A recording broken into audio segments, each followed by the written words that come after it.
단계적 일상 회복이 시작된 가운데 기존 코로나19 백신 접종 완료자는 추가 접종에 돌입했습니다. 일부 시군은 예방접종센터 운영을 연장하며 접종률 높이기에 나섰습니다. 천안 곡교천에서 포획한 야생조류에서 고병원성 조류 인플루엔자가 검출됐습니다. 정부는 위기 단계를 심각으로 올리고 전국 가금 농장의 방사사육 금지와 정밀검사 강화 조치를 내렸습니다. 태안화력발전소에서 일하다 숨진 고 김용균 씨의 사고와 관련해 대전지법 서산지원에서 8번째 공판이 열렸습니다. 김용균 재단은 원화청 사업주에 대한 엄중한 처벌을 촉구했습니다.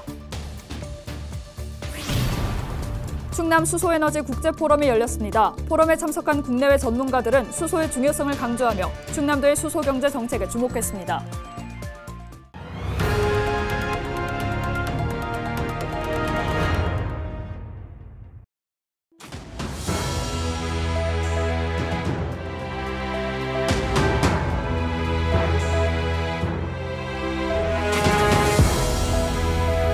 여러분 안녕하십니까? 헬로티비 충남 뉴스입니다.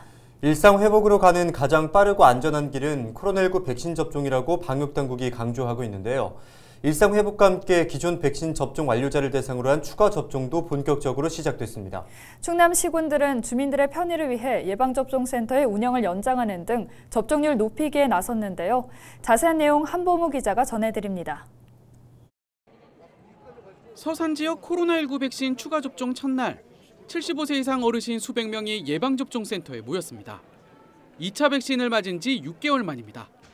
이미 접종 경험이 있는 만큼 표정은 비교적 느긋합니다. 세 번째도 더 안 맞는 거 좀 낫지 않을까 하는 그런 생각이지 뭐 불안한 생각 그런 건 없어요. 추가 접종이 본격적으로 시행되자 지자체는 접종률 끌어올리기에 총력전을 펴고 있습니다. 서산과 태안, 청양 등 일부 시군은 당초 지난달 말 문을 닫을 예정이었던 예방접종센터를 올해 말까지 열기로 했습니다. 위탁 의료기관에만 맡길 경우 참여가 저조할 수 있다고 판단해 자체 예산까지 투입하며 센터 연장 운영에 나선 겁니다. 서산시의 경우 편의를 위한 버스도 동원했습니다. 1일 지곡면을 시작으로 9개 읍면동을 차례로 돌며 어르신들의 이동을 돕고 있습니다. 이달 중순까지 예방접종센터에서만 하루 1,000명 가까운 인원이 백신을 맞게 됩니다. 고령층 및 기저질환자 등의 신속하고 안전한 추가 접종 지원을 위해 연말까지 연장 운영합니다.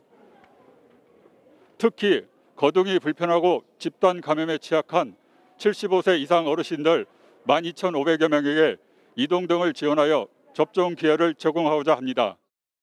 현재 추가 접종 사전 예약을 할 수 있는 사람은 50세 이상과 고위험 시설 종사자, 기저질환자 등입니다. 모두 기존 접종을 완료하고 6개월이 지나야 합니다. 단 얀센 백신을 맞았으면 나이에 상관없이 2개월 만에 추가 접종이 가능합니다. 외국인의 경우 내국인과 마찬가지로 사전 예약 절차가 필수입니다. 추가 접종 대상자는 백신 수급 상황 등에 따라 점차 확대될 전망입니다. 앞으로 백신 확보 중 여건을 고려해 희망자를 대상으로 접종 대상자를 늘려나갈 생각입니다. 단계적 일상 회복에 발맞춰 백신 추가 접종도 점점 속도를 내고 있습니다. 헬로티비 뉴스 한보호입니다. 충남은 전국 석탄화력발전소의 절반이 몰려있는 곳인데요. 이 때문에 6년 연속 대기오염물질 배출량 전국 1위의 불명예를 안고 있습니다. 이러한 위기를 극복하기 위해 친환경 재생에너지가 주목을 받고 있는데요. 특히 수소에너지에 대한 관심이 뜨겁습니다. 충남에서 열린 국제포럼 현장을 정선영 기자가 취재했습니다. 충남 수소에너지 국제포럼이 2일 예산에서 열렸습니다. 수소 경제 강국 그 시작은 충남이라는 주제로 충남도가 올해로 5번째 개최한 국제 학술 토론회입니다.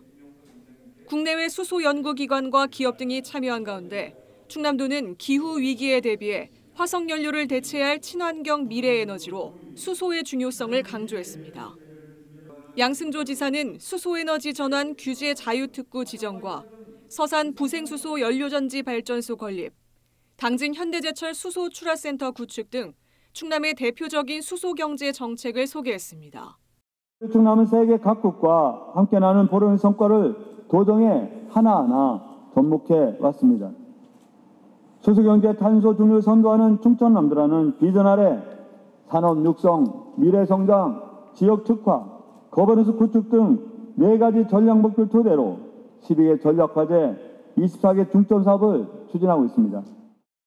우리나라 이산화탄소 배출량은 2016년 기준 연간 7억 톤으로 세계에서 7번째로 많습니다.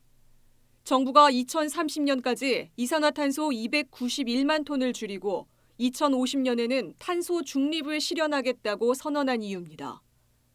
이를 위해 정부는 연간 194만 톤의 수소에너지를 공급해 전력을 생산하고 자동차 연료를 비롯해 철강, 화학 등 산업용으로도 활용하는 전략을 추진하고 있습니다. 포럼에 참석한 전문가들은 현재 국내에선 자동차와 연료전지 발전 등 수소 활용에만 집중돼 있다며 앞으론 수소 공급에 대한 투자도 확대돼야 한다고 제안했습니다. 주로 그레이 수소, 고압 기체로 수소를 공급하면서 환경 영향성과 경제성을 완전하게 확보하지는 못했었습니다. 하지만 이제부터의 투자는 그린 수소, 해외 수소의 공급, 이러한 것에 대한 투자입니다. 이러한 투자 확대는 수소에너지, 수소 경제로의 진짜로 전환으로 이어질 것으로 생각합니다. 독일과 호주 등 해외 석학들도 온라인으로 각국의 수소 정책과 동향을 공유해 눈길을 끌었습니다. Alle anderen haben das auch schon gemacht. Es ist ein Wandel im Augenblick, der ganz klar in die Richtung Elektromobilität geht. Und das wird nicht nur Risiken bedeuten für viele Firmen, sondern auch viele Chancen. Wie man sieht, werden auch sehr große Anzahl von Jobs geschaffen, gerade in diesem Bereich. 탄소에서 수소로 에너지 전환을 앞두고 세계 각국이 치열한 경쟁을 벌이고 있는 가운데 충남도는 이번 포럼의 성과를 정책에 반영하는 등 수소 경제를 선도하겠다고 밝혔습니다. 헬로티비 뉴스 정선영입니다. 7개월 만에 처음으로 국내 야생조류에서 고병원성 조류 인플루엔자가 검출됐습니다. 농림축산식품부는 2일 천안 곡교천에서 포획한 야생조류를 정밀 검사한 결과 고병원성 조류 인플루엔자에 확진됐다고 밝혔습니다. 농식품부는 위기 단계를 심각으로 올리고 전국의 가금 농장에 방사사육 금지와 정밀 검사 강화 조치를 내렸습니다. 이와 더불어 바이러스 검출 지역 반경 500m 내 출입을 통제하고 인근 농가를 대상으로 이동 제한과 소독을 강화합니다. 이와 함께 바이러스 검출 지역 반경 500m 내 출입을 통제하는 한편 농가 이동을 제한하고 소독을 강화하기로 했습니다. 고 김용균 씨 사망 사고와 관련한 8번째 공판이 열린 가운데 김용균 재단이 원하청 사업주에 대한 엄중한 처벌을 촉구했습니다. 이들은 2일 대전지방법원 서산지원 앞에서 원청인 한국서부발전이 김 씨의 죽음은 피해자 잘못이고 자신들은 아무런 책임이 없다고 주장하고 있다며 원하청 사업주를 엄중히 처벌해야 한다고 목소리를 높였습니다. 이번 재판은 한국서부발전과 한국발전기술, 이들 법인 소속 대표이사 등 14명이 업무상 과실치사와 산업안전보건법 위반 혐의 등으로 기소돼 지난해 10월부터 진행되고 있습니다. 지금 가해자들이 다 용균이가 잘못했다고 그래서 사고 난 거라고 용균이 책임으로 몰고 가고 있는 상황이라서 그래서 자기네들 그 처벌을 적게 받으려고 그러고 면하려고 그런 거잖아요. 본인들 잘못이니까 본인들이 끝까지 책임 강하게 물고자 해서 저희가 기자회견 열었습니다.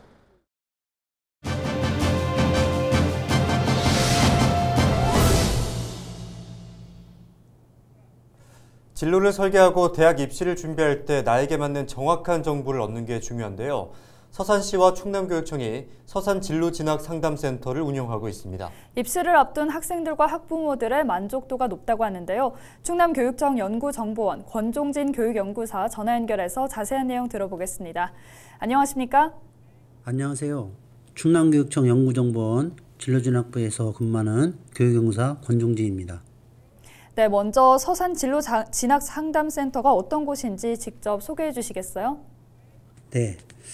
2019년 4월 지역 청소년들의 진로 탐색을 돕고 학생과 학부모들의 시간과 경제적 부담 경감을 위해 출범했으며 당진시와 태안군을 아우르는 거점센터 역할을 하고 있습니다.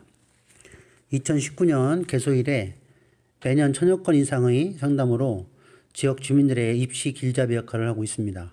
특히 대입 수시 모집 지원 전략 및 자기소개서의 작성을 위한 개인 상담은 수시 접수 기간 중 야간까지 학생들의 발길이 이어지기도 했습니다. 네, 멀리 가지 않고도 입시와 관련된 상담을 받을 수 있어서 주민들의 만족도도 높은 것 같은데요. 구체적으로 상담은 어떻게 이루어지고 있습니까? 네, 대면이나 전화, 밴드 상담, 화상 상담 등 다양한 형태로 진행되고 있습니다. 간단한 내용은 전화나 밴드 상담을 이용하는 경우가 많이 있습니다. 고입이나 대입 상담, 자기소개서, 면접 등은 대면이나 화상 상담을 통해 여러 번 이용하는 경우가 있습니다. 이렇게 상담 내용이나 수준, 그 대상에 따라 여러 형태로 활용하시면 될 것 같습니다. 한 번 상담을 하는 경우 보통 50분 내외로 운영되고 있으며 학생들의 수준과 요구에 따라 맞춤형 상담을 하고 있는 것이 특징입니다. 또한 우리 상담센터에서는 개인별 상담뿐만 아니라 학교로 찾아가는 진학상담교실, 학부모와 학생을 위한 고입 지원 전략 설명회, 고3 학부모 진학 아카데미, 고2 학생을 대상으로 하는 전공 멘토링 프로그램 등도 운영하고 있습니다. 이러한 프로그램은 학교의 공문을 통해 선발하오니 잘 활용하시면 좋을 것 같습니다. 곧 수능이 치러지고 그 후에는 본격적인 입시도 시작될 텐데요. 진로진학 상담센터는 어떻게 이용할 수 있나요? 네, 시민 누구나 무료로 참여가 가능하며 상담을 희망하는 학생이나 학부모는 전화 1588-0795나 충남교육청 진로교육센터 사이트를 방문하시면 본인 시간에 맞추어 직접 인터넷으로 예약할 수도 있습니다. 상담 장소는 서산시 평생학습관 3층으로 개인별 상담 공간이 마련되어 있어서 편안하게 상담을 받으실 수 있습니다. 요즘 대입 면접이나 고등학교 입학에 관련된 상담이 많이 진행되고 있습니다. 학교에서의 프로그램에 적극적으로 참여하시고 부족한 부분이나 더 필요하신 경우에 우리 센터를 적극 활용해 주시길 바랍니다. 대입과 고입에 관련된 많은 경험과 전문성을 가진 두 분의 선생님들이 여러분들에게 필요한 부분에서 정말 많은 도움을 드릴 것을 약속드립니다. 네, 오늘 말씀 여기까지 듣겠습니다. 고맙습니다. 지금까지 서산 진로진학 상담센터와 관련해서 권종진 교육연구사와 이야기 나눴습니다.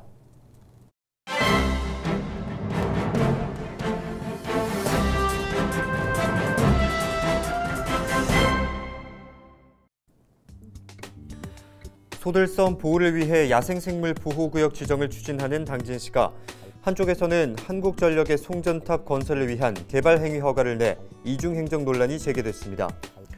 고압 송전철탑 건설을 저지하기 위해 주민들은 소들섬을 야생생물 보호구역으로 지정해야 한다고 주장해온 가운데 김명진 의원의 발의로 지난 9월 30일 당진시 야생생물 보호구역 관리 조례가 제정됐습니다. 이를 근거로 당진시 또한 야생생물 보호구역 지정 절차에 박차를 가하고 있습니다. 하지만 허가과에서는 지난 8일 한전에게 개발행위 허가를 내줬습니다. 345kV 송전철탑을 설치할 수 있게끔 자재를 쌓아놓는 공간이나 기계를 사용할 수 있도록 허가한 것입니다. 이 같은 당진시 행정처리를 두고 시민들이 분노하고 있습니다. 소들섬을 사랑하는 사람들 김영란 대표는 SNS를 통해 당진시가 주민들에게 야생생물 보호구역 지정을 약속하고 믿고 기다려달라고 했던 그날 한전에게는 개발행위 허가를 내줬다면서 이는 시민을 우롱하는 작태라고 비판했습니다. 이에 대해 당진시 허가과장은 지난 10년 동안 협의를 거쳐 철탑 노선을 결정했고 주민협의도 다 이루어진 상황이었다며 한전에서 개발행위 허가를 신청했을 때 우강연민들이 반대해서 반려했는데 지난 8월 한전이 당진시를 상대로 행정심판과 행정소송을 제기했다고 말했습니다. 이어 한 달 뒤 충남도에서 개발행위 허가를 내주지 않을 이유가 없다며 허가해줄 것을 공문으로 보내왔고 결국 당진시에서는 개발행위 허가를 해줄 수밖에 없었다고 해명했습니다. 지금까지 신문브리핑이었습니다. 이상으로 뉴스를 마칩니다. 함께해 주신 여러분 고맙습니다.